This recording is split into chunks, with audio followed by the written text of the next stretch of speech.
He had 340,000 in the bank, a ring on his finger he'd never taken off, and a key to a house on Auburn Avenue that still worked. That last part was the first thing that should have warned him. The door opened. The house smelled like someone else's cologne. The furniture wasn't his. The floors weren't his. The art on the walls wasn't his. And then he heard her laugh. Upstairs, clear and high. The same laugh he'd fallen in love with 15 years ago. Then a man's voice. Easy. The voice of someone completely at home. He started climbing the stairs. One step, then another. He didn't plan what he would say. He didn't need to. Because at the top of those stairs, a man in a silk shirt turned around, looked at him, and smiled. Then extended his hand. "You must be Darius. Simone's told me about you." He looked at the hand. He didn't take it. The taxi smelled like pine air freshener and old leather. Darius Cole sat in the back seat with his carry-on between his knees and watched Atlanta move past the window like a slideshow he hadn't seen in a while. New buildings where empty lots used to be. Cranes everywhere. West End getting a facelift nobody asked for. The city kept moving whether you were in it or not. He knew that. He'd been gone long enough to know that. 10 years. Not all at once. Not a clean break, just contract after contract. Project after project. Each one pulling him a little further from the door. Then Louisiana, then Mississippi twice. The kind of work that required you to be somewhere specific for months at a time, somewhere flat and hot and far from anything that felt like yours. He built bridges, overpasses, structural supports for highways that thousands of people drove across every day without thinking about who designed them. Nobody thinks about the engineer, they just drive. Darius didn't mind that. He'd made peace with being invisible in that particular way. What he hadn't made peace with, what he still hadn't fully understood, sitting in that taxi watching Atlanta roll by, was how invisible he'd become in his own life. The ring on his left hand caught the light from a passing street lamp.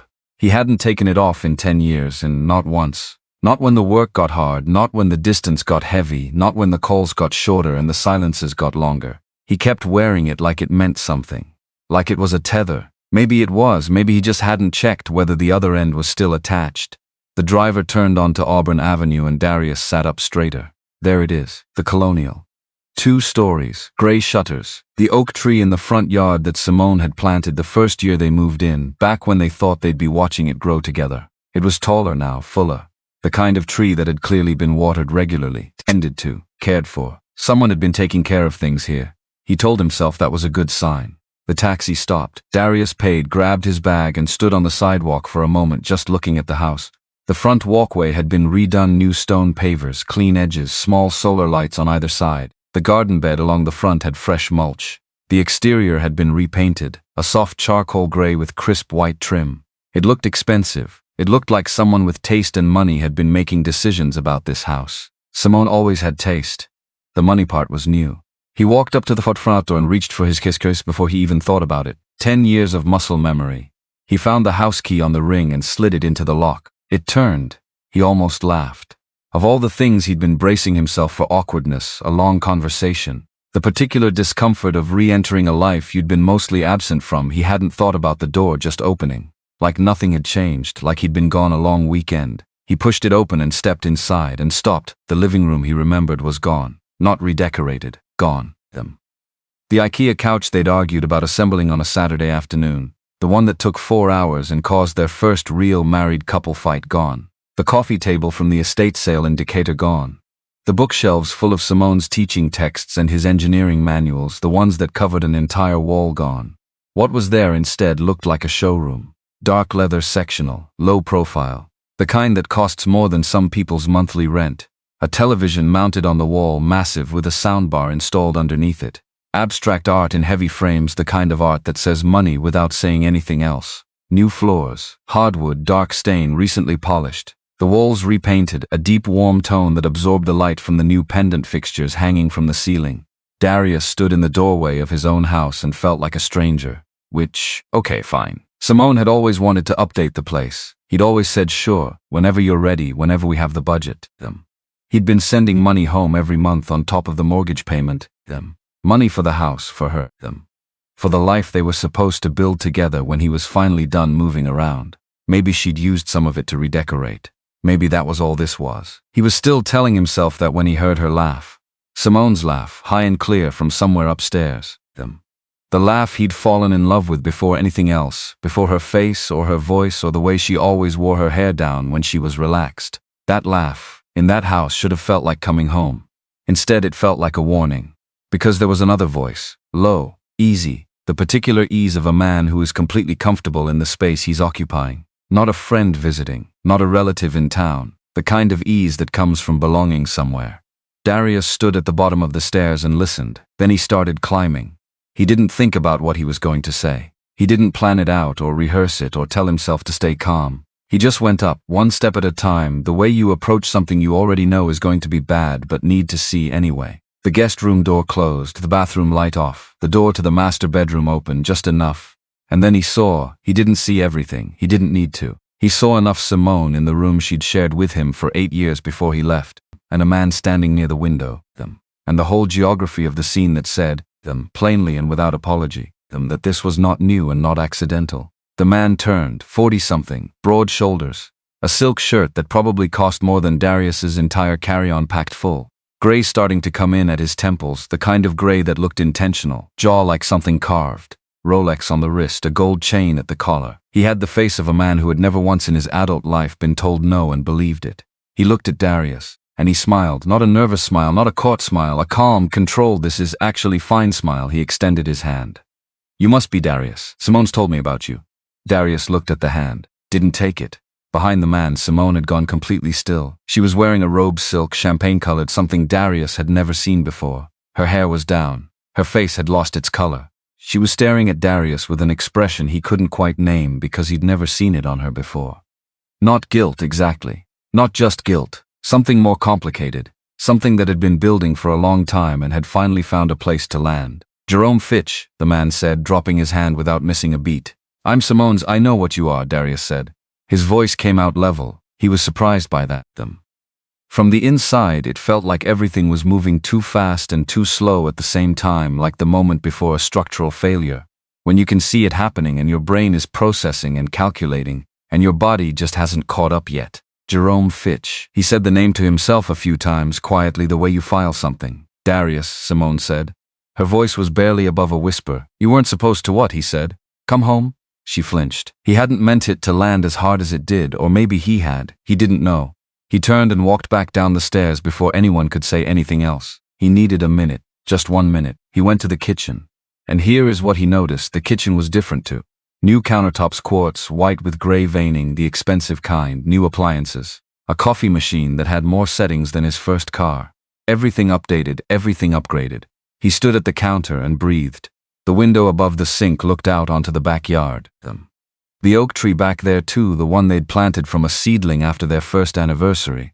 A different tree from the front yard one. A private tree. Their tree. It was tall now. The sun hit it differently than he remembered. He opened the cabinet above the coffee maker. The mugs were different. He didn't recognize any of them. He opened the second drawer down on the left side, next to the stove. Old habit. That was where he used to keep everything, miscellaneous spare batteries. A takeout menu from the jerk chicken place on Memorial Drive that had probably closed years ago. The extra keys. The small flashlight Simone always said was unnecessary until the power went out. The drawer was cleaner now, more organized. Someone with different habits lived here. But all the way in the back, half hidden under a silicone oven mitt, was something that didn't fit the new aesthetic. Small, leather-bound, brown cover worn soft at the corners. He knew what it was before he touched it. His mother's recipe book. The one his grandmother had given his mother. The one his mother had given him the Christmas before she passed, saying, boy, if you're going to feed yourself and a wife, you're going to need this. The one he'd given Simone that first year in this house. Laughing. Saying, I'm better with blueprints than biscuits, you might have to be the one to use it. He picked it up, opened the cover. His mother's handwriting on the first page, faded but legible. For my son, always know how to nourish what you love. And on the inside of the cover, stuck with a piece of tape, a small square of paper. Simone's handwriting.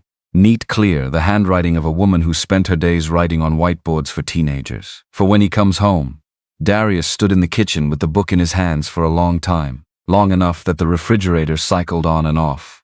Long enough that the light through the window shifted. Then he put the book in the inner pocket of his jacket, against his chest. He didn't say anything to anyone. He walked to the front door, picked up his carry-on from where he'd set it down and left. The door clicked shut behind him.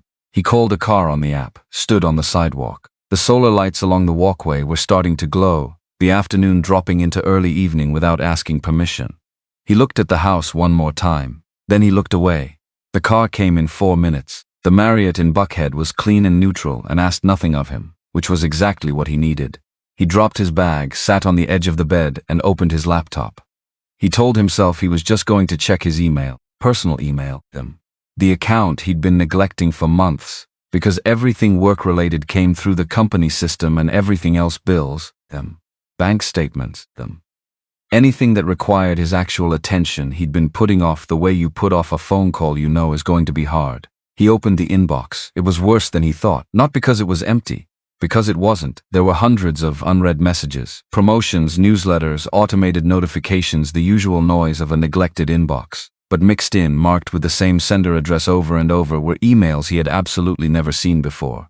The address was Legal Fitch Gorgia Law, Com Fitch. He opened the oldest one first, dated 14 months ago. The subject line was, Notice of Divorce Proceedings Cole v. Cole, Case Note 2023 DR 447. He read it 3 times, then he opened the next one and the next. 11 emails, all from the same address, spread out over 4 months. Then a final one 6 months after that. Subject line. Final. Cole issued default divorce. Granted under Georgia law when one party fails to respond within the required period. Simone had filed, he had not responded. The divorce had been finalized. His hands were steady. He couldn't explain why his hands were steady. He went through the logic slowly, the way he worked through a structural problem. He had not seen these emails because he had not been checking this account. He had not been checking this account because everything he needed came through his work email, and somewhere along the way the personal account had become a place where things went to be ignored. He hadn't made a decision to ignore it. He just stopped. He tried to remember when. He couldn't. It had been gradual. The way all the things he should have been paying attention to had been gradual. He sat with that for a moment. Then he picked up his phone and called Devon Cross. Devon answered on the second ring. That was Devon always on the second ring, never the first, like he had a rule about it. You back? How'd it go? Darius looked at the laptop screen, at the case number, at the date the decree had been issued. I need you, he said. Don't ask me anything yet. Just come. Devon was quiet for exactly 2 seconds. Where are you, Marriott Buckhead? Give me an hour. The line went dead. Darius set the phone down. He opened his banking app. He didn't know what made him do it. Some instinct. Something in the back of his mind that had been itching since Jerome Fitch said you must be Darius, like he had all the information and Darius had none of it. He navigated to his home account, the one set up specifically for the Auburn Avenue mortgage, the one with the automatic transfer scheduled every month, 1,000, 800, going out like clockwork because he'd set it up before he left and never thought to revisit it. He checked the transaction history. The automatic transfers were still going out every month. On the 15th, since 6 days ago, he scrolled back and back and back. Then he called the bank's customer service line. The woman who answered had a warm voice and a patient manner, and she pulled up the account while he waited and told him what he was looking at.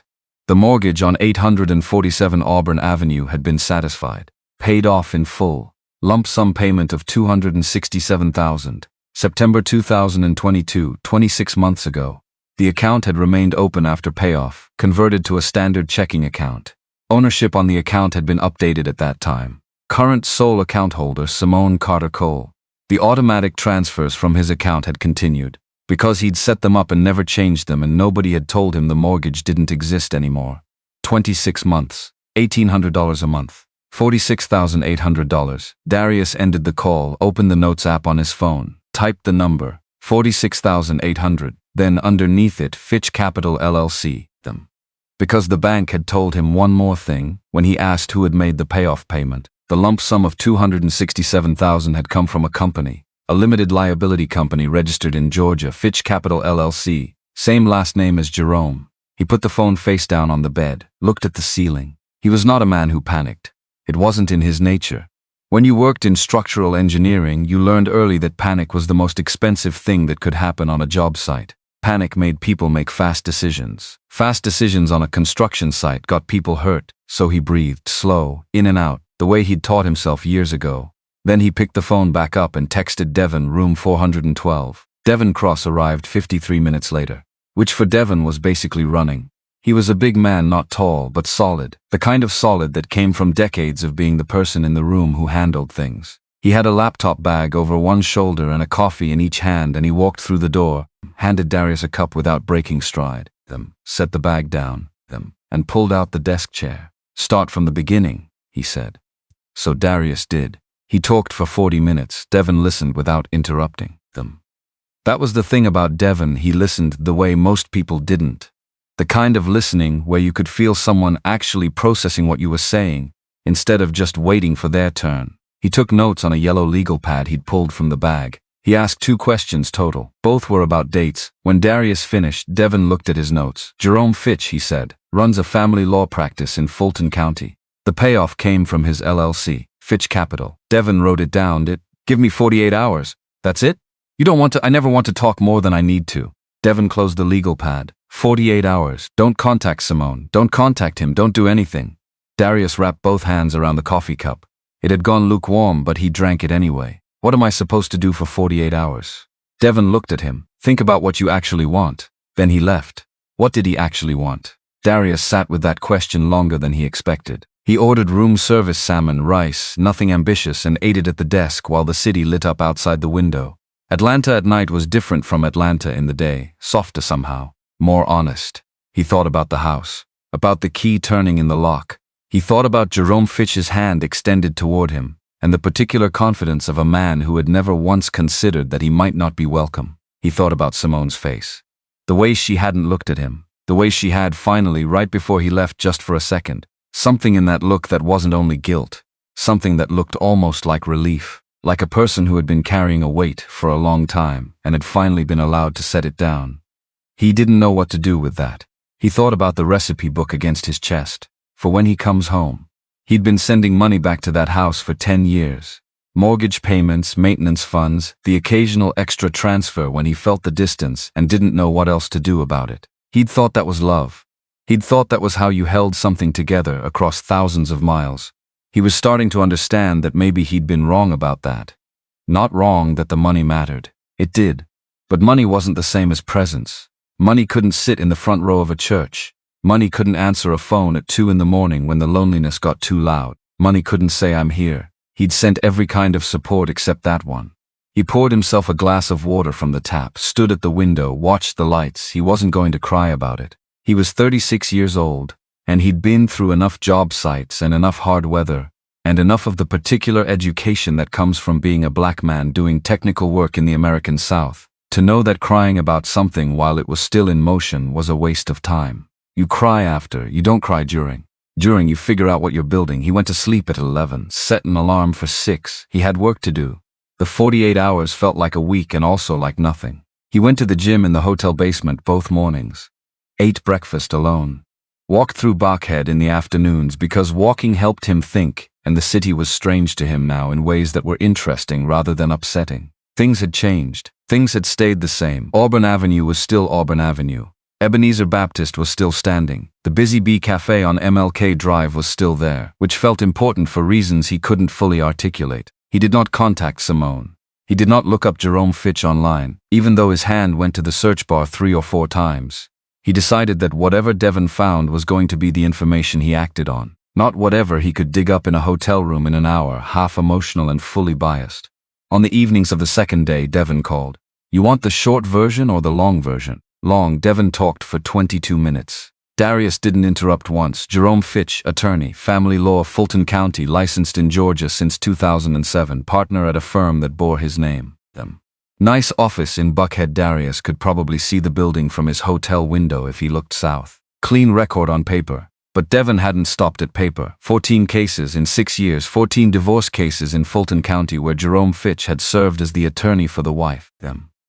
In 14 of those cases, the marital home had been appraised during the proceedings by a company called Fitch Property Group, also Jerome's, registered under a different LLC structure. In 11 of those cases, the final appraised value had come in above comparable market sales in the same zip code.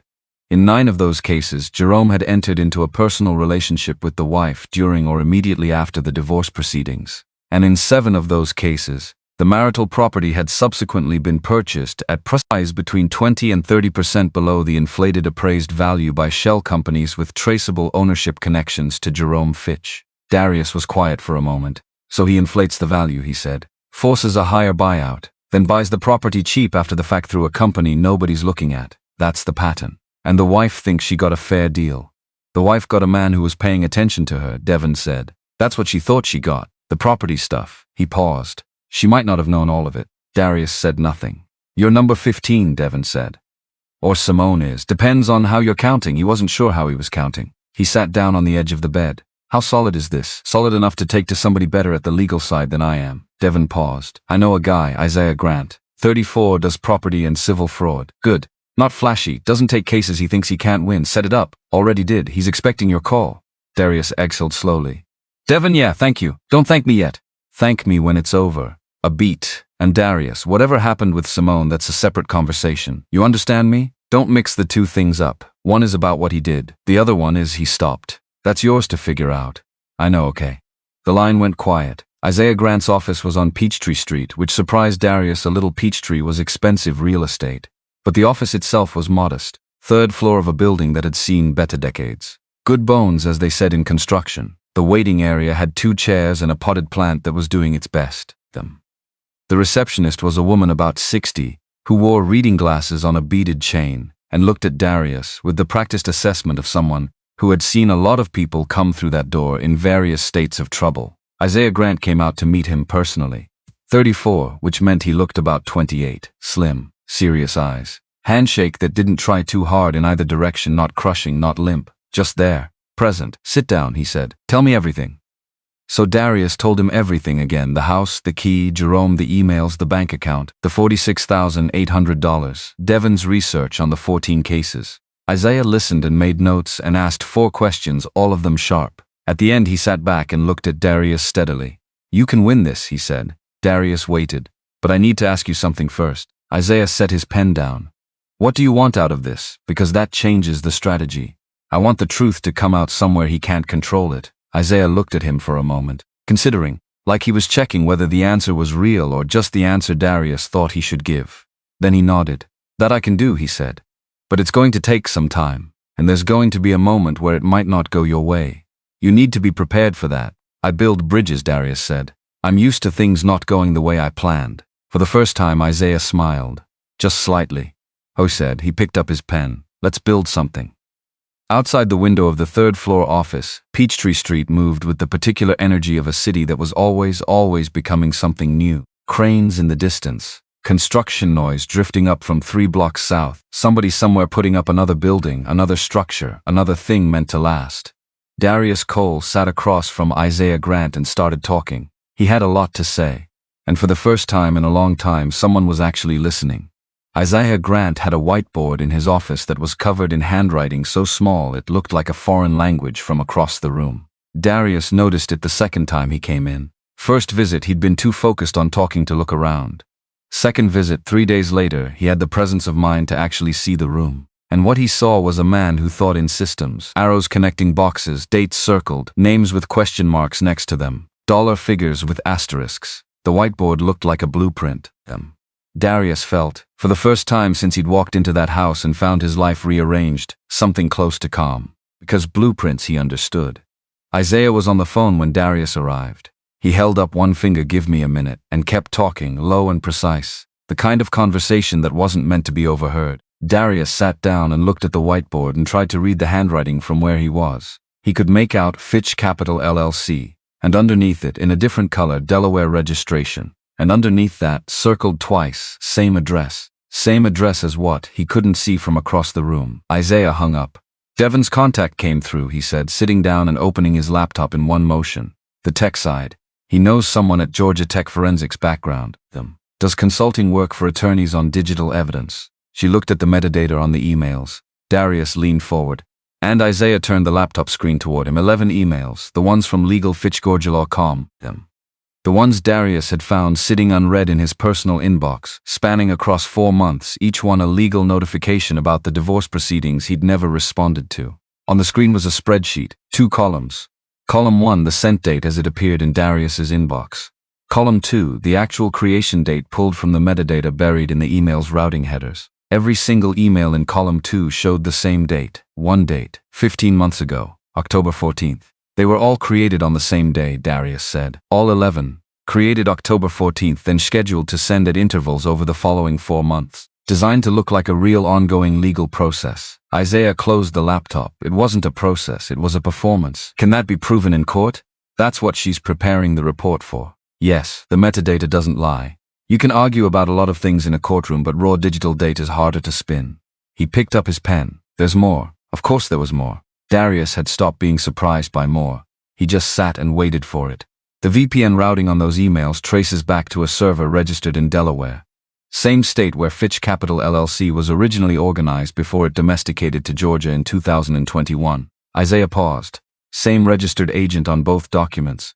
So the emails came from his own infrastructure. Effectively, yes. Another pause. Darius. This wasn't Jerome Fitch being sloppy. This was Jerome Fitch being overconfident. There's a difference.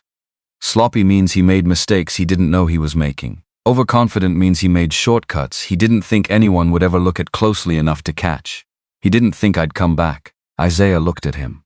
I think that's right. The silence that followed wasn't uncomfortable. It was the silence of two people who had just confirmed something they'd suspected and were now calculating what to do with the confirmation. Devon Cross was waiting in the lobby of the building when Darius came down.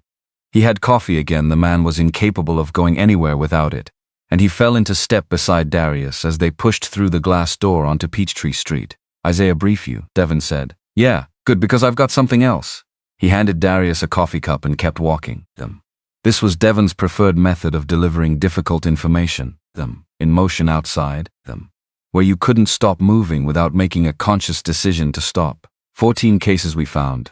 I went deeper on 3 of them. Picked the ones with the most documentation. What did you find? Same pattern every time. He gets close to the wife during proceedings. Moves in, or partially in, before the ink is dry. The property gets valued by Fitch Property Group at above market.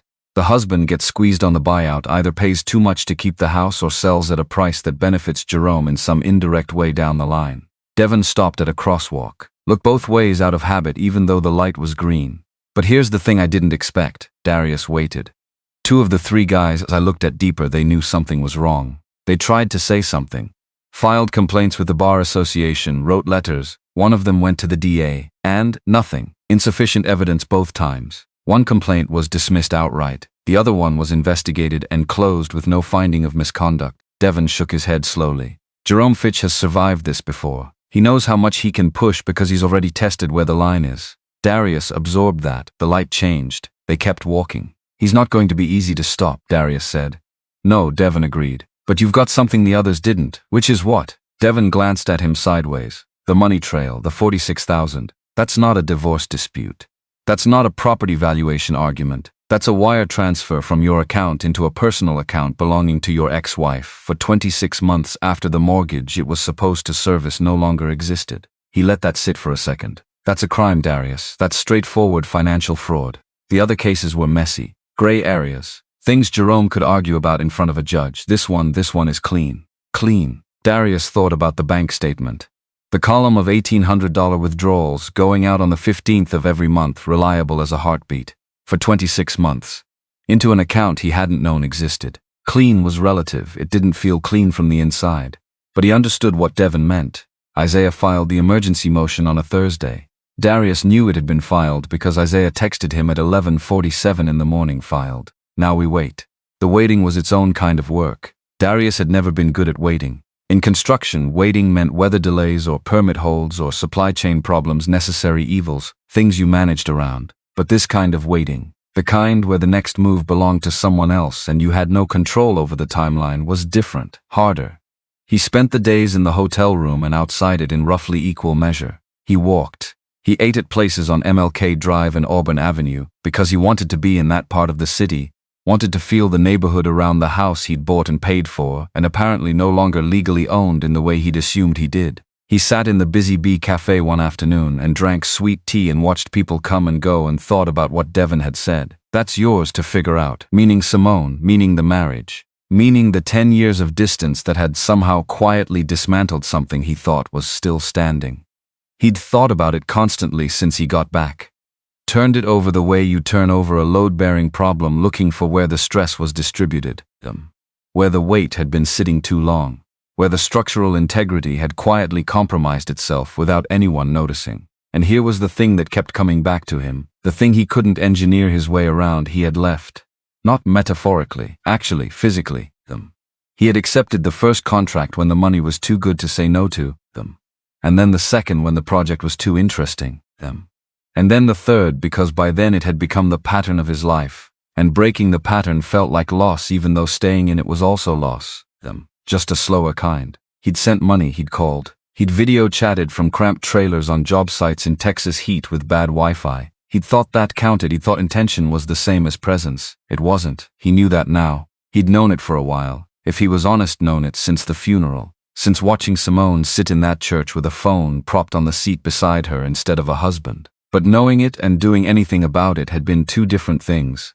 Separated by inertia and pride, and the particular stubbornness of a man who had committed to a plan and didn't know how to uncommit. He sat in the Busy Bee Cafe and drank sweet tea and allowed himself, for the first time, to grieve the version of his marriage that had never actually existed.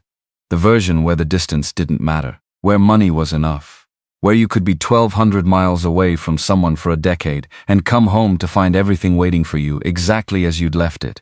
That marriage had never been real. He just believed in it hard enough that he hadn't noticed. The motion was denied. Not dismissed, denied without prejudice, which Isaiah explained meant the door was still open, but the judge hadn't seen enough to justify the emergency relief. Insufficient grounds for the emergency designation. Circumstantial evidence of intent.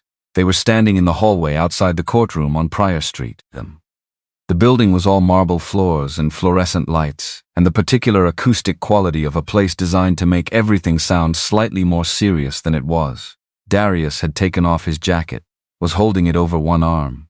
He felt absolutely nothing for about 30 seconds, which he recognized as the thing that happened to him in the gap between receiving bad news and processing it. Isaiah stood next to him, not touching, just present. Okay, what's the next step? Isaiah looked at him, not with pity, with something more useful than pity, with attention. We need the digital forensics report finalized. Another week, maybe 10 days. And we need to get in front of Holloway, Renata Holloway, Fulton County Superior Court. She handles fraud cases that cross over into family law disputes. She's the right judge for this. Isaiah paused.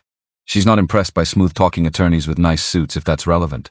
Darius almost smiled. It's relevant. 10 days, Isaiah said. Can you hold on 10 days? Darius looked down the hallway. A woman in a gray blazer was pushing a cart of files. A man was on his phone talking too loud about something that wasn't worth talking loud about. Two attorneys walking together, heads down, speaking in the shorthand of people who spent their whole lives in this building. Normal. Everything was just normal. I've been holding on for 10 years, Darius said. 10 days is nothing. He said it. He meant it. And also for the record, the 10 days were not nothing. Because on day 4 something happened that he had not accounted for. Simone called. He saw her name on the screen and stood there staring at it for 4 full rings before making a decision. He answered. Simone. A silence, not hostile. The silence of two people who had been married for 8 years and knew the shape of each other's pauses. I want to meet, she said. He thought about it. Isaiah had said don't contact her. He hadn't said don't take a call if she called. He was working very hard to believe that distinction mattered. Why, he said. Because there are things you don't know. A beat. And some of them aren't what you think. He looked at the ceiling of his hotel room.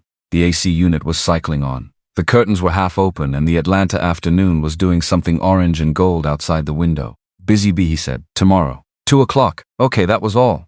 He called Isaiah immediately after and told him. Isaiah was quiet for a moment. What did she say exactly? That there are things I don't know. Do you think she's working with him? Trying to find out what you have? Darius thought about it, genuinely thought about it, which was harder than it sounded. No, he said. Why not? Because she would have done it differently. If Jerome wanted information, he'd find a subtler way. Simone calling me directly. That's not his play. He paused. She's not calling for him. She's calling for herself. Isaiah's exhale was the sound of a man who was not entirely convinced, but had decided to trust his client's read on his own marriage. Be careful what you say about the case. I know. And Darius. I know, Isaiah. The Busy Bee Cafe at 2 in the afternoon was doing what it always did, feeding people well and without pretense. The smell hit him at the door, fried fish, hot sauce, cornbread coming out of an oven somewhere in the back. He'd eaten here for the first time at 22, first week at Morehouse, Devon had brought him them. Said this is where you go when you need to eat like someone's grandmother made it them. He'd never forgotten that. He found a table in the back corner, ordered sweet tea, waited. Simone came in at 2:07. She was wearing a burgundy wrap dress that hit just above the knee and heeled mules the color of cognac. Her hair was down and straight and she'd put on earrings, small gold hoops, the kind she wore when she wanted to feel composed.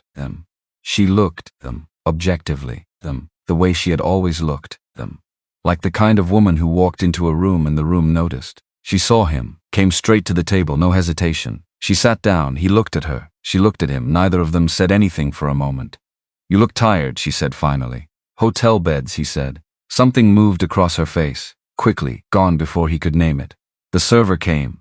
She ordered coffee, black. They sat with their drinks and the noise of the lunch crowd moving around them, and neither of them quite knew how to start. Simone started. Jerome told me you'd moved on, she said. That was the first thing he said when I finally talked to him about what was happening with us, with the marriage. She held the coffee cup with both hands. He said men who travel long-term always do. That it's not even conscious, it's just, she stopped. He said the money kept coming because you felt guilty, not because you were still in it. Darius said nothing. And then he showed me emails. What emails? From your work account. He said he had to contact someone who did IT support for the company you contracted through. He pulled emails, messages you'd written. She looked up. They were real, Darius. I recognized your writing, the way you phrased things. What did they say? They talked about moving on, starting fresh, a new chapter. Her jaw tightened slightly. He showed me the ones about the Shreveport contract. The ones where you were excited about starting over somewhere new.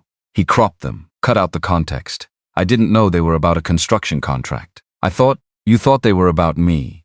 I thought they were about leaving. She set the cup down. So when he suggested that maybe the kindest thing was to handle it cleanly, legally, let you go without a confrontation, I believed him. I thought I was doing us both a favor, saving you from having to say it out loud.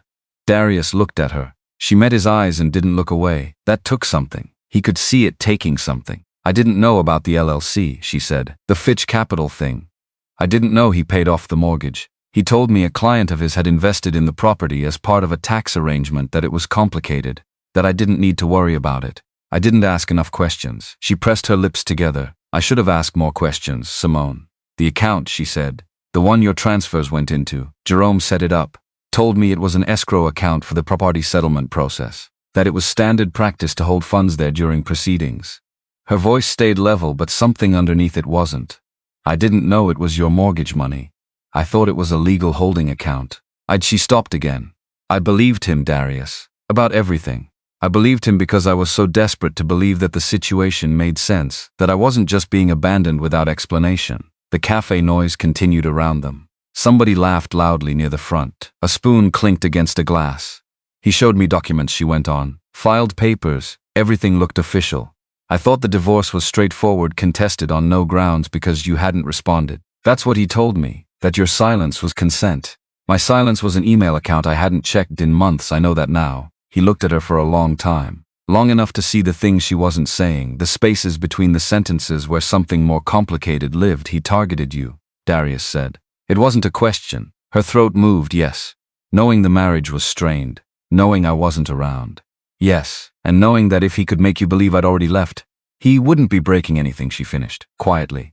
He'd just be stepping into a vacancy. The word landed between them like a stone dropped into still water. Vacancy. Darius thought about the house, about the new furniture and the new floors and the new fixtures, about how thoroughly someone else's preferences had overwritten everything they'd built together. Not just the physical the story of the space, the version of the house where the recipes belonged in the kitchen drawer, and the wedding photo belonged on the wall, and the man who came home after 10 years still had a home to come back to. Jerome Fitch hadn't just moved into a house, he'd moved into a story, and then he'd started rewriting it. Devon found 14 other cases, Darius said. She closed her eyes. Just for a second I heard, she said. Isaiah's office called yesterday. They wanted to know if I'd be willing to provide documentation. Will you? She opened her eyes. That's why I called you, she said. I wanted you to hear it from me first. She picked up the coffee cup, set it down without drinking. Yes, I'll give them everything, every text, every email, every document he sent me, all of it. The relief that moved through him was quiet, not triumphant. Just quiet. Thank you, he said.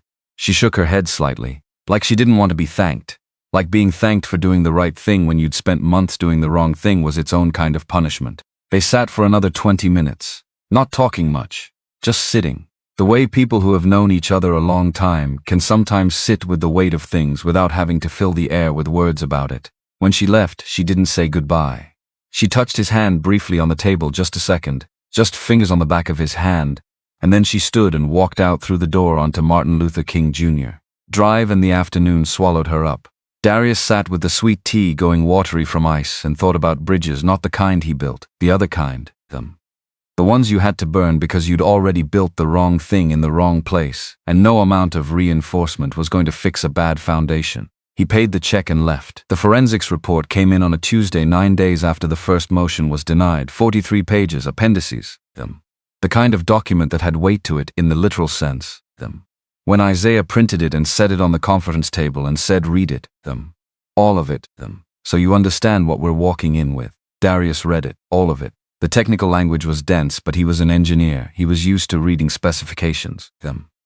He worked through it slowly, flagging sections Isaiah had highlighted, cross-referencing the metadata tables against the dates he'd written down in his notes app that first night in the hotel room. It was airtight, not maybe airtight, actually airtight. 11 emails created on one date, scheduled sends designed to mimic an ongoing process, VPN origin tracing to infrastructure connected to Fitch Capital LLC, chain of custody documentation for every digital artifact. "She's good," Darius said, meaning the forensics analyst.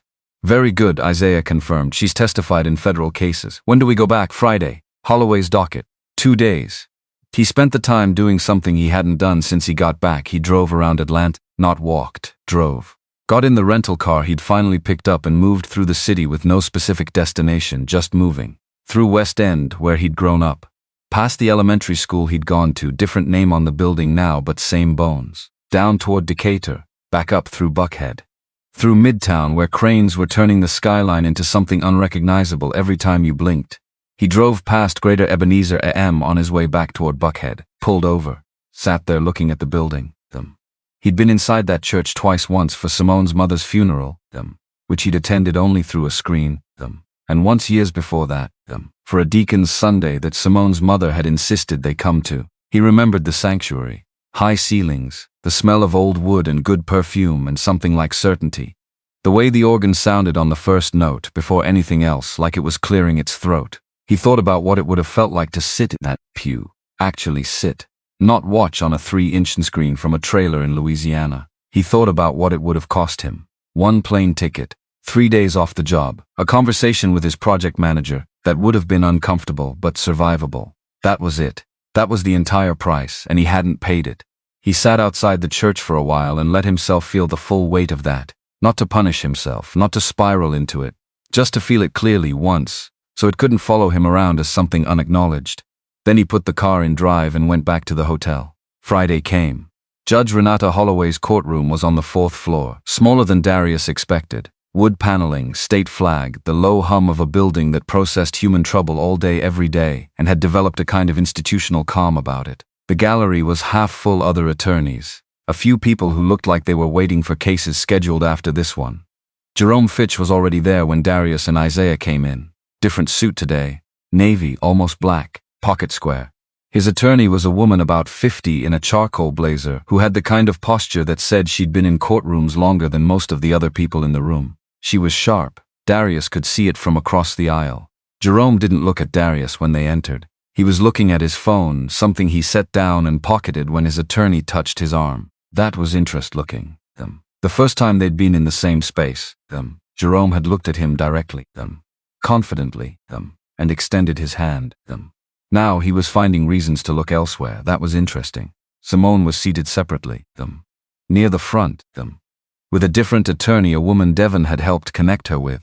Someone who was on her side of things now, them. Whatever side that was, them. She was wearing black, hair up, twisted and pinned. The gold sat completely still. Isaiah set the forensics report on the table. Judge Holloway entered from the side door. She was in her 60s, silver hair cut short, glasses that she wore on her face rather than on a chain, which Darius noted because it meant she was planning to look at things closely. She sat. She looked at both tables. Cole v. Cole, she said. "Mr. Grant, you refiled on new grounds." "Yes, Your Honor." Isaiah stood. We have digital forensic evidence establishing that the divorce notifications sent to the petitioner were fraudulently created and scheduled to deceive. We also have financial documentation establishing that 46,800 in funds were transferred from the petitioner's account into a personal account belonging to the respondent transfers that continued for 26 months after the underlying debt those transfers were designed to service had already been fully extinguished. Holloway looked at the other table. Miss Crawford, Jerome's attorney stood. Your Honor, the prior motion was denied on insufficient grounds and nothing in the refiled motion. I'll read the brief, Miss Crawford. I'm asking you to tell me something that isn't in the brief. Beat them. The respondent maintains that the divorce proceedings were conducted in accordance with Georgia law, and that Mr. Cole's failure to respond to properly served legal notifications is properly served, Holloway repeated. She looked at the forensics report that had been entered into evidence. She flipped to the metadata section. She read. Jerome's attorney stopped talking. Everyone waited. Holloway looked up at Jerome directly. Mr. Fitch, she said. Not his attorney. Him. Jerome stood. This report indicates that 11 separate legal notifications bearing your firm's return address were created in a single session on October 14th and programmed to deliver on staggered dates over the following 4 months. She held his gaze. Is there an explanation for that which doesn't involve fraud? Jerome opened his mouth. His attorney put a hand on his arm. He closed his mouth. I'll take that as a no, Holloway said. She looked at Simone's side of the room. At the documentation, Simone's attorney had submitted the text messages, the edited emails, the instructions Jerome had given about what to say if Darius called. She spent a full 2 minutes reading. Then she looked up. The divorce decree in Cole v. Cole is hereby vacated pending full evidentiary review. She turned to the financial documentation. All accounts connected to the transfers at issue are frozen pending investigation. Fitch Property Group is enjoined from any further activity related to the property at 847 Auburn Avenue. She looked at Jerome. Mr. Fitch, I am referring the matter of the notifications to the State Bar of Georgia for immediate review. I am also referring the financial transfer documentation to the Fulton County District Attorney's Office. Jerome's jaw was tight. His attorney was writing rapidly. Your Honor, Miss Crawford started. The hearing is adjourned, Holloway said. We'll reconvene in 30 days for the evidentiary review. The gavel came down, not dramatically, not loudly, just once. Firm and final and completely without ceremony. Darius sat for a moment after it landed, watching Jerome stand stiff-backed at the other table, watching his attorney lean in and speak in his ear with the particular urgency of someone recalculating. Watching Jerome not look at him, still not looking at him. Isaiah put a hand briefly on Darius's shoulder.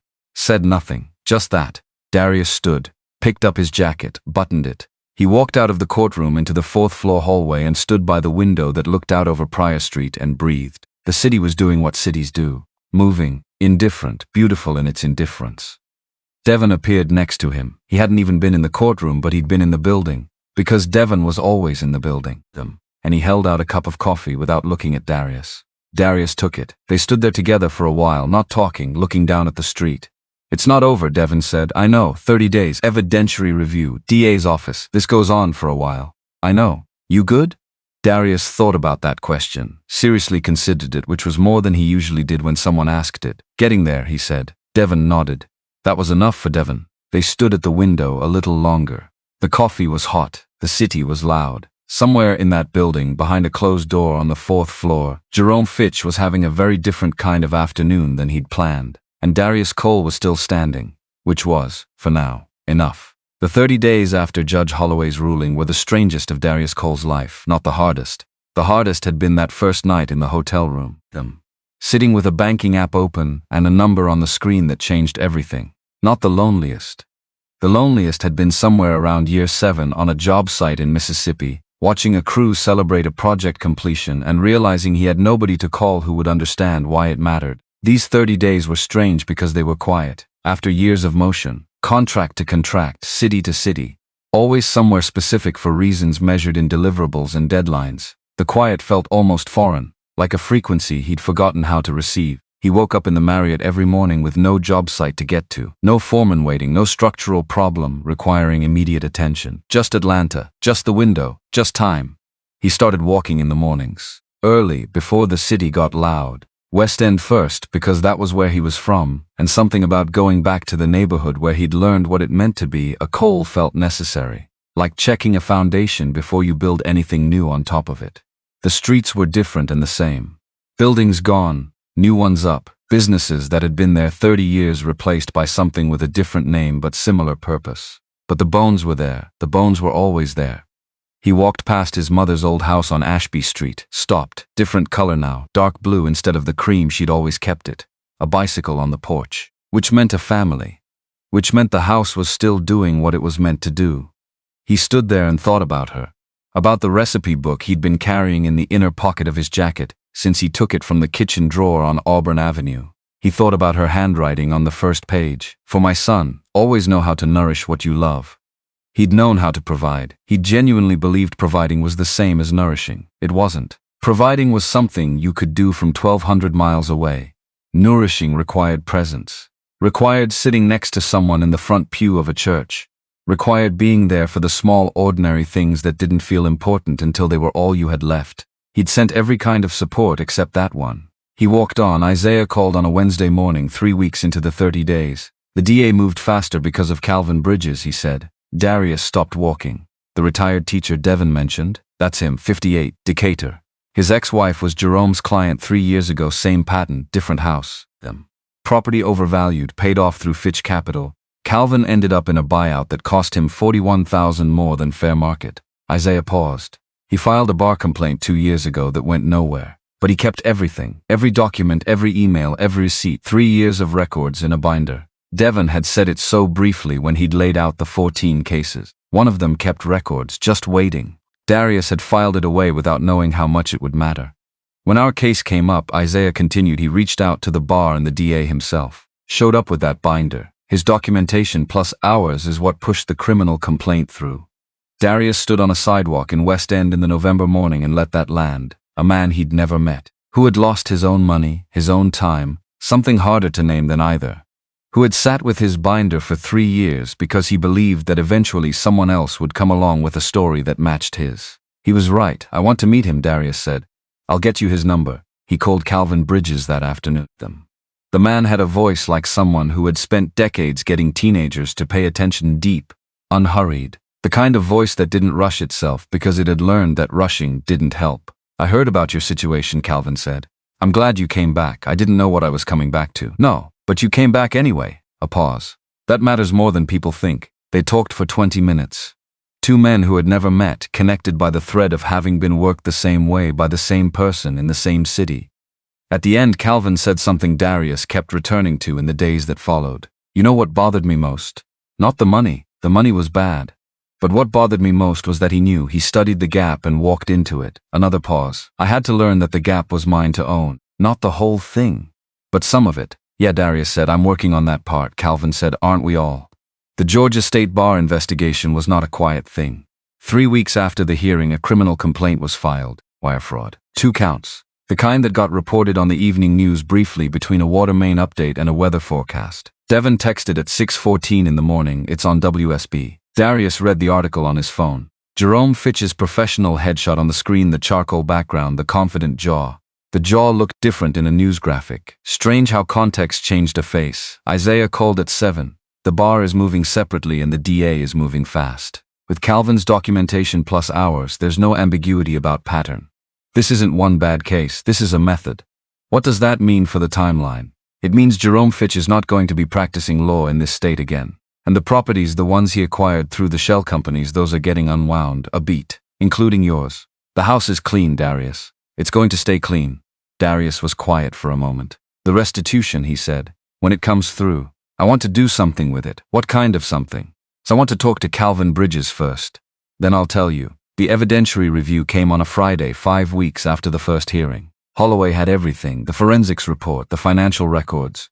Calvin's binder formally entered through the DA's parallel proceedings, and Simone's deposition, 47 pages, submitted to the court, in which she laid out every conversation, every text message, every instruction Jerome had given her, every document he'd placed in front of her with explanations designed to sound like expertise and feel like care. 47 pages. Darius read all of them. That was the hardest thing he'd read since coming back. Not because of what Simone had done. He'd been processing that for weeks. The hard part was reading Jerome at work. The patience of it. The precision. The way he had moved slowly into the space Darius had left open, filling it with just enough warmth and just enough authority to make a woman who was lonely and scared believe she was being helped. Jerome hadn't loved Simone. That was clear from every page. He'd loved the property, the position, the architecture of the thing. She had been the mechanism, not the point, and she had trusted him completely. Because she was human and she was hurting. Because Darius had left a vacancy she hadn't known how to fill. Both things were true. He'd learned to hold both things. The hearing was efficient. Holloway had reviewed everything and her questions were precise, and the whole proceeding was finished in under 2 hours. At the end she looked toward Jerome Fitch's attorney, Jerome himself absent, on advice of counsel given the criminal matter, and said, "The original divorce decree remains vacated. The property at 847 Auburn Avenue is restored to sole ownership pending final disposition. The court finds sufficient grounds to refer additional counts to the DA's office." She looked at her notes one last time. "And please tell your client that this court does not look favorably on practitioners who treat the legal system as a personal instrument. Whatever the criminal proceedings determine, the bar will have its own view." She closed the folder, the gavel came down. Once clean. Isaiah was almost smiling when they walked out. "Almost. That's the house," he said. "Yeah." Devon was in the lobby. He handed Darius a coffee without breaking stride, and they walked out onto Prior Street together into the afternoon. The city was doing what cities do, moving, indifferent and alive. "It's not over," Devon said. "I know. Criminal proceedings, civil claim, another few months. I know." Devon looked at him sideways. "You good?" Darius thought about that. Actually thought about it. "Getting there," he said. Devon nodded. That was enough for Devon. He went to see Calvin Bridges the following week. Calvin lived in a small house in Decatur with a front garden that was clearly tended with serious intention, raised beds, labeled stakes, the organized ambition of a man who needed to put his hands into things and make them grow. He came to the door in gardening gloves and took them off to shake Darius's hand, and led him through to a back porch that looked out on winter vegetables doing their quiet work in the cold. They sat with coffee, and Calvin talked the way a man talks when he's had time to think something through from every angle. 3 years I kept that binder," Calvin said. "People thought I was holding a grudge. I wasn't. I was holding the record." He looked at his garden. "Because somebody was going to come along eventually who needed it. I didn't know when. I didn't know who." He looked at Darius. "Turned out to be you." "I want to do something with that," Darius said. "The restitution money, when it comes through." Calvin waited. "There are going to be other people after us. People who run into someone like Jerome and don't recognize it until it's too late. And when they figure it out, they won't know where to go. Won't be able to afford the fight." Darius wrapped his hands around the coffee cup. "I want to put a fund together. Legal help. People facing this kind of fraud who can't afford to fight it on their own." Calvin was quiet for a moment. "All of it," he said. "All of it." Calvin looked at him steadily. "That's a lot to give away. I have the house. I have savings from 10 years of work. I have a company starting up." Darius looked at the garden. "The money he owes me, I don't need it. But somebody who comes after us will." Calvin Bridges set down his coffee cup. "Then let me help you build it," he said.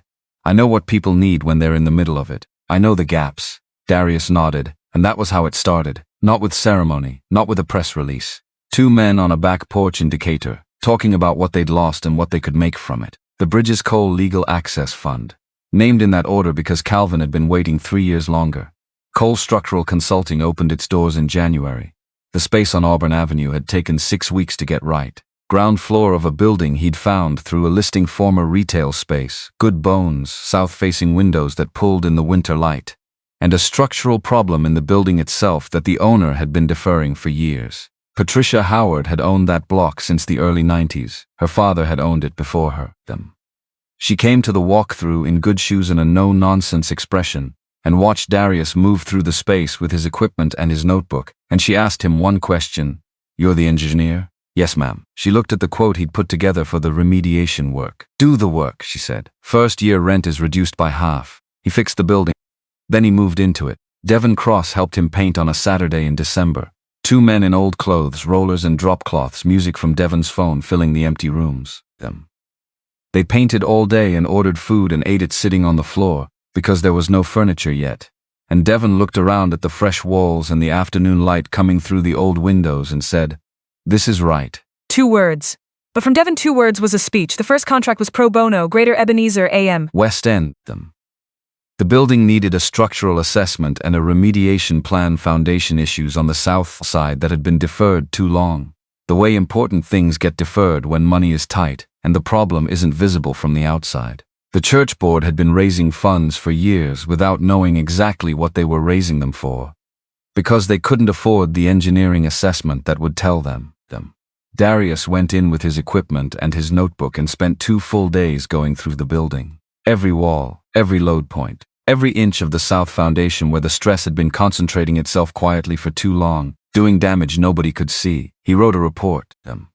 Then he wrote a second version, plain language, no jargon, the kind the deacon board could read and use to explain to their congregation what was needed and exactly why. He delivered both versions in person, to a room of 8 people who looked at him with the trust of a community institution putting itself in someone's hands. He knew what that felt like now. To put yourself in someone's hands and hope they were honest with you. He was honest with them. He told them what would cost more than they expected, and explained precisely why cutting that particular corner would cause failure in 5 years, not in theory, but in practice, in the specific way that specific building would fail if they did it wrong. They listened. They asked good questions. They voted to proceed. He started the work in February. Devon stopped by the job site one afternoon. Stood watching the crew work the south wall, and then walked over to where Darius was reviewing a load calculation, and stood beside him without saying anything for a while. Then you look like yourself. Darius looked at him. What did I look like before? Like someone waiting for permission. Devon shrugged. Now you look like someone who stopped asking. He got in his car and drove to Auburn Avenue. Not for a reason. Just because it was time. He stood on the sidewalk in front of the house. Same colonial, same gray shutters. The oak tree in the front yard was bare now. November stripped them. But the structure of it was still there, the way a good tree holds its shape even without leaves. The architecture of it visible and honest. He'd been afraid to come back here. He hadn't admitted that to himself until this moment, standing on the sidewalk, but it was true. The house had become the place where everything came apart. Walking back into it felt like walking back into the wreckage, except it wasn't wreckage anymore. He unlocked the door and went in. The house was empty. Jerome's furniture was gone. Isaiah had arranged that weeks ago, the whole lot donated or sold. The space cleared. The floors were bare. The walls were bare. The rooms were just rooms, holding light the way old houses do, with a particular quality that has more to do with the age of the wood and the height of the ceilings than anything you could buy at a furniture store. He walked through slowly. Every room. The kitchen, the drawer where the recipe book had been, still there, third from the left. The living room where they'd argued about assembling the IKEA couch and laughed about it afterward. The stairs. The hallway. The bedroom door. He stood in the doorway of the master bedroom for a while. Then he went back downstairs and sat on the floor of the empty living room and let himself feel the full weight of everything that had happened in this house. The 10 years before he left. The 10 years he was gone. The morning he came back and found the structure of his life had been quietly compromised while he wasn't looking. He didn't spiral into it. He just felt it clearly, once, the way you need to feel something before you can decide what to build next. Then he got up. He drove to a furniture store that afternoon. A couch. Deep, dark fabric, the kind you could actually settle into. He sat on 3 of them before he decided. Bought the one that felt right and paid extra for same-week delivery and didn't second-guess himself. He rebuilt the house the same way he rebuilt everything, methodically, without rushing, paying attention to what actually mattered versus what just looked good. Simple furniture. Things with use in them. The bookshelves went up on a Saturday and he put his engineering textbooks on them and a few other things, history. Some poetry he'd started reading in the hotel room and discovered he liked, which surprised him but didn't have to. His mother's recipe book went on the kitchen counter in a small stand where he could see it when he cooked. He started cooking, working through the book 1 page at a time the way she'd always meant him to. Some of it came out right. Some of it he tried 3 times before it worked. He was getting better. It was in that kitchen, on a Tuesday evening in February, that Simone texted him. 3 sentences. She was doing well. She was in therapy. She wanted to meet once more if he was willing, not to relitigate anything. Just because there was one thing she hadn't said in the deposition or at the Busy Bee or anywhere else, and she thought he deserved to hear it. He texted back when. She came to the house on a Saturday morning. Knocked. She didn't use a key, he noticed, didn't assume. Just knocked. He opened the door. She was wearing a wine-red dress that fell past her knees, gold earrings, her hair pulled up loosely. She looked rested in a way she hadn't looked at the Busy Bee, like someone who had been sleeping better. She looked at the house behind him, just a glance, taking in the changes, the emptiness replaced by something quieter and more considered. Nice couch, she said. Come in. She sat on the couch. He made coffee, They sat across from each other in the living room with the morning coming through the windows and the oak tree visible in the front yard through the glass. Bare branches, clear sky. I read the deposition, he said, all of it. She nodded. She'd expected that. There's something not in there, she said. Something I didn't put in because it wasn't legally relevant, but I want you to know it. He waited. The night before I signed the final papers, she said.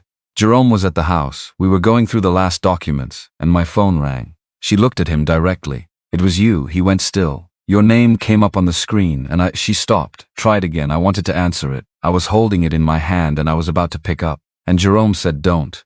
He said if I answered it would complicate the process, that it would be kinder to you to let it go through cleanly. Her jaw tightened. I believed him. I put the phone down. I watched it ring out.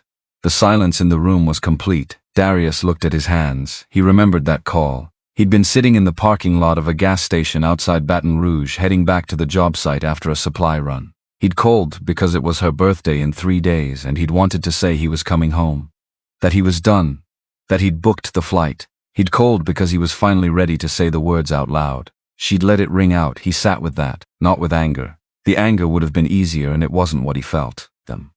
What he felt was sadder and more complicated, the image of them both, sitting in different states with the same phone call between them. One trying to reach through it and one being told to let it go, and Jerome Fitch in the room knowing exactly what he was cutting. I should have called more, Darius said finally. I should have made it impossible to cut. You shouldn't have had to, she said. No, but I should have anyway. He looked at her. He knew the gap was there because I left it open. That's on me, it's on both of us, she said. We both stopped talking when it got hard. They sat with that for a moment. The truth of it settling, not like an accusation but like a fact. A fact you could learn from rather than just suffer under. I'm not coming back, she said. She said it clearly, without apology. Not to this, I'm not saying that to hurt you. I'm saying it because I think you already know, and I don't want there to be any confusion about what today is. I know, he said. What today is, she said, is me saying I'm sorry. For real. Not in a deposition and not because a lawyer asked me to. Just me telling you that I made choices that hurt you and I own them. Not all of what happened. Jerome did what he did and I was a target before I was anything else. But I made choices. I signed papers. I believed what I wanted to believe because it was easier than the alternative. Which was calling you and saying I'm drowning and I need you to come home. The room was very quiet. I would have come, Darius said. I know, she said. I think I always knew. I just didn't ask. He looked at her for a long moment. At the woman he had married. Who had been lonely enough and scared enough and carefully enough manipulated to let someone take everything from both of them. Who had then sat in a deposition room and given 47 pages of honest testimony to help take it back. I forgive you, he said. She didn't cry. He watched her not cry, the effort of it, and respected it. Not because everything's fine, he continued. Not because you're completely clear of fault, and not because I am either. But because I'm not carrying this anymore. It's too heavy and it's not mine to carry. He paused. You're not a bad person, Simone. You made bad choices in a bad situation with someone who was very good at making bad choices look like the only choices. That doesn't make them okay, but it makes them human. She was quiet for a while. Thank you, she said finally. Simple. No performance in it. They finished their coffee. She stood to leave and he walked her to the door, and she stopped on the porch for a moment and looked at the oak tree in the front yard, bare and clean against the winter sky. The structure of it honest and unadorned. You're going to be okay, she said. He said. Not, I think I am.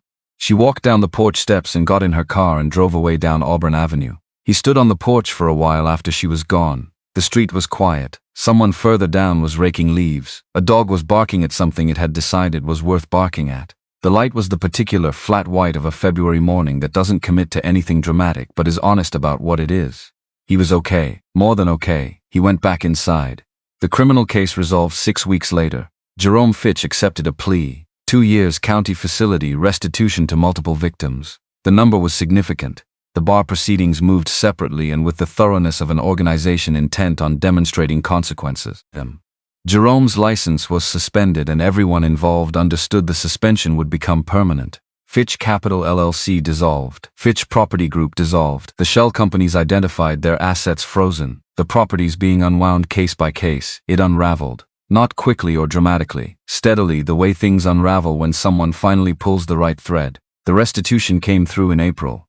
Darius signed the paperwork to transfer the full amount into the Bridges Cole Legal Access Fund the same afternoon he received it. Calvin called him that evening.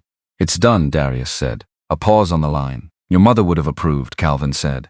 Darius laughed, short and surprised and real. You didn't know my mother, no, but I know you. Another pause. Same thing. He visited his father's grave on a Sunday in March, sat in the quiet of the cemetery with the early spring coming in soft and green and talked to him. About the house, about the marriage, about the company taking shape on Auburn Avenue and the fund, and what he was building now and why it felt different from all the building he'd done before.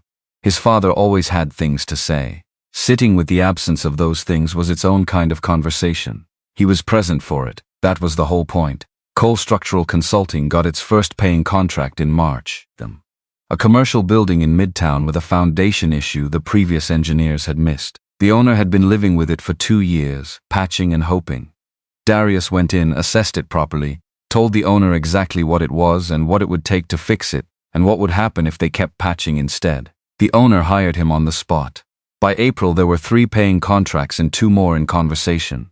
By May he had hired his first employee, a young engineer named Terrell, 2 years out of Georgia Tech, carrying student loan debt and more talent than his resume suggested. Darius had recognized something in him during the interview. The focus. The way he asked questions about the actual work rather than the job description. He recognized it because it was how he had been at that age. Before the distance. Before the years of motion. This isn't a big operation, Darius told him on his first day. We do honest work. We tell clients the truth about what they're looking at even when it's not what they want to hear. That's the whole job. Terrell looked around the office. The fresh paint, the engineering texts on the shelves, the single-framed blueprint on the wall behind the desk, the pedestrian overpass in Natchez, Mississippi, 2015. Handwritten in the lower right corner, D. Cole, engineer of record. Under it on a strip of cardstock taped directly to the wall, build things that last.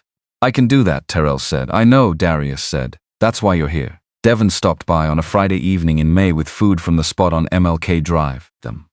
Let himself in. Darius had given him a key, because Devon was the kind of person you gave a key to. Not because he'd ever ask for one, but because life was easier when Devon could move through it without being announced. He set the food on the conference table and pulled out a chair, and Darius came out of the back room where he'd been going over drawings and sat across from him. They ate. The office was quiet around them. Terrell had gone home an hour ago. The street outside was doing its Friday evening thing, people moving cars, the sound of the city finding its weekend rhythm. Devon ate half his food before he said anything. The church called, he said. I know. I'm meeting with the deacon board Tuesday. They want you to look at the education building. I know. Devon nodded, went back to eating. This was the thing about Devon. He didn't need things explained or elaborated or made into more than they were. He showed up with food on a Friday, and that was the whole gesture, and it was enough. Darius looked around his office. The blueprint on the wall. The recipe book visible through the open door to the back room, sitting in its stand on the small table he'd set up as a kitchen area, because he'd learned that cooking helped him think and thinking was most of the work. He'd built this. Not the building Patricia Howard's family built the building decades ago. But this, the company, the fund, the relationship with Calvin Bridges that had turned loss into something useful. The relationship with Terrell that might turn into something the younger man could build his own career on. The work at Greater Ebenezer that would keep that building standing for another generation. This was what 10 years of labor and 1 season of catastrophe had produced. Not despite what happened, because of what happened. Because coming home and finding everything gone had forced him to decide, really decide. With nothing to hide behind what he was going to do with his hands and his knowledge and his presence. He'd chosen this. He was still choosing it. Every morning, every contract, every time he wrote a report that told the truth instead of what someone wanted to hear. Devon finished eating and gathered the containers and dropped them in the trash and shrugged his jacket back on. I'll see you Monday, he said. Yeah. Devon paused at the door, looked back at Darius the way he sometimes did, quick, assessing, the look of a man checking to make sure the structure is sound. Apparently at once. Then he was gone. Darius sat alone in the office for a while after them. The city outside the windows was fully into its Friday evening now. Auburn Avenue carrying its usual weight of history and motion and the ongoing argument between what had been and what was becoming. He thought about what Calvin had said on that back porch in Decatur. The gap was mine to own, not the whole thing. But some of it, he owned his part. He'd opened the gap by choosing motion over presence, year after year, until the gap was wide enough for someone to walk into it and call it home. He couldn't undo that. He could only make sure it didn't happen again. Not to himself, not to anyone who worked for him, not to anyone who came to him for honest work and deserved to get it. Show up, do the work, tell the truth about what you see, that was the whole job. He turned off the light over his desk. Left the lamp on near the window. He liked the way it looked from the street. The warm light in the old building. The evidence that someone was here. That this place was occupied and cared for. He locked the door behind him and stood for a moment on Auburn Avenue. The street stretched in both directions. Ebenezer Baptist a few blocks east, its steeple visible against the evening sky. The new construction further west, cranes dark against the dusk. The houses and the businesses and the people moving through all of it, carrying their own histories, doing their own building. He was part of this street now. Not just someone who owned a house on it. Someone whose name was on a door, whose work was in the buildings, whose money was in a fund that would help the next person who needed it. He'd been gone 10 years. He was back. He started walking toward home. The air was warm for May, the kind of evening that made Atlanta feel like a promise rather than a question. The recipe book was waiting on the counter. He'd been working on a pot roast from page 14, his third attempt, and he thought he finally had it. He walked, and he did not look back. Auburn Avenue held him like it held everyone who had ever claimed it, firmly, without ceremony, the way a place holds you when you've finally stopped moving long enough to belong to it. Darius Cole belonged to it now, and it, at last, belonged to him.